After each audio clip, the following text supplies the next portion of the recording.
Robert Nistico, CEO of Splash Beverage. Congratulations, now on the NYSE, an exciting move for your company. SBEV is the ticker symbol.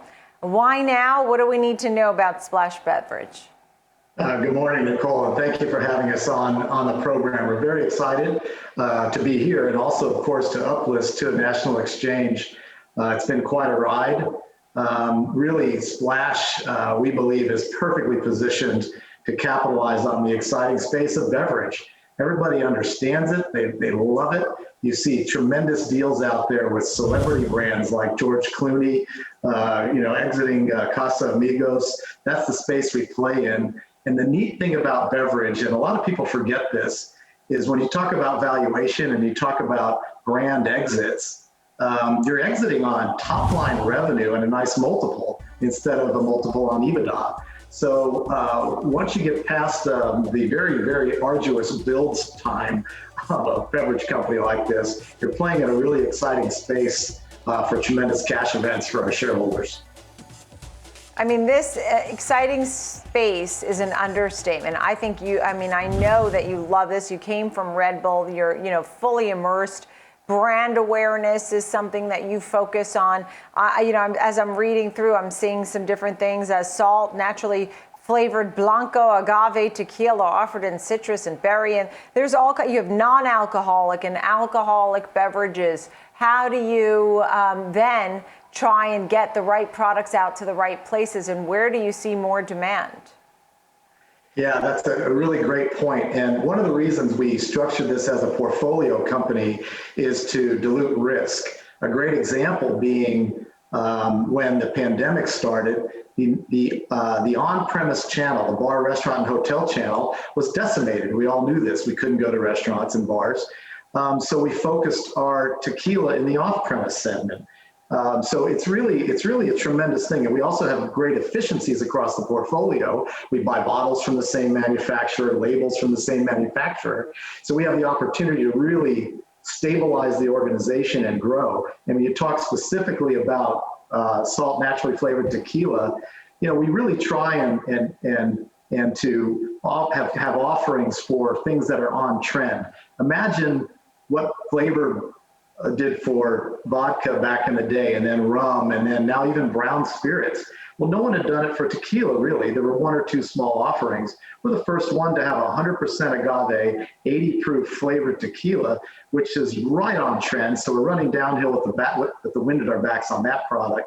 And then things like acquisition, buying Copa Di Vino from James Martin on the Shark Tank brand, we call it, a tremendous acquisition for us, and it really fit into our strategy beautifully. And this was something that was actually featured on Shark Tank, right? Tell me a little bit more about that. Why was that a good acquisition for you? Yeah, that's correct. How do you expect to integrate that? A certain level of fame because he went on the program twice and turned down their money. It's that program gets rerun and rerun on a regular basis. James Martin was the founder. He's a tremendous winemaker. The product itself is actually very good. It's Columbia Valley wine. And he actually works for us now as a result of the acquisition. Right, and a great novelty too. That being said, as we look about going forward and some of the costs that you face as a company, and not just you, but just, supply costs, wage growth that's been put into place because people can't find workers, supply disruptions, things like that. Tell me about some of the costs that you're facing and how you're managing that. Are you worried, or do you feel like it's more transitory? Clearly there are challenges ahead for all businesses in all spaces. We were fortunate to position a lot of our supply chain in the most advantageous way possible. So rather than being at risk with specifically, say, container shipping coming across both oceans, we're building and developing things on our own continent, which helps tremendously. You've read this, I'm sure, 100 times on your program, but even the cost of the containers themselves are going through the roof. So we've insulated ourselves as best as possible, bringing GDP back to our own country, and ultimately we'll have higher margins as a result.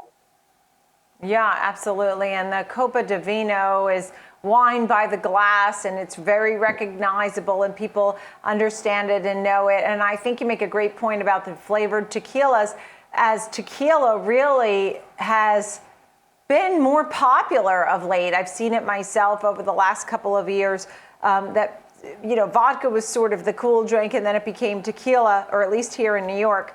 Pinot Grigio, Merlot, Chardonnay, Zinfandel, Cabernet Sauvignon, all of these. Now, you have this great lineup, but you also have the non-alcoholic beverages. What other brands, because I think brand awareness is really important, should we be looking for in the stores and say, hey, that's Robert's Splash Beverage stuff. Tell me more. Which brands should we be looking for that are very popular? Yes, ma'am. So the very first brand we started Splash with was Tap Out. Tap Out was associated with the UFC, and then we've transitioned that relationship to the WWE, which is entertainment wrestling. So we have partners like John Cena, Charlotte Flair, WWE superstars to talk about our products. But we created an all-natural, all-5 electrolyte recovery and hydration sport drink to compete with Gatorade, Powerade, and Body Armor. And the timing is fantastic. My mother used to talk about life is about timing. So amazing brands, Gatorade, Powerade, et cetera, right? But the consumers said, maybe we want something with a different set of ingredients, maybe a little more healthful offering. Again, fantastic brands, but we're proud to be competing in that category. All natural, all 5 electrolytes, Tap Out performance drink.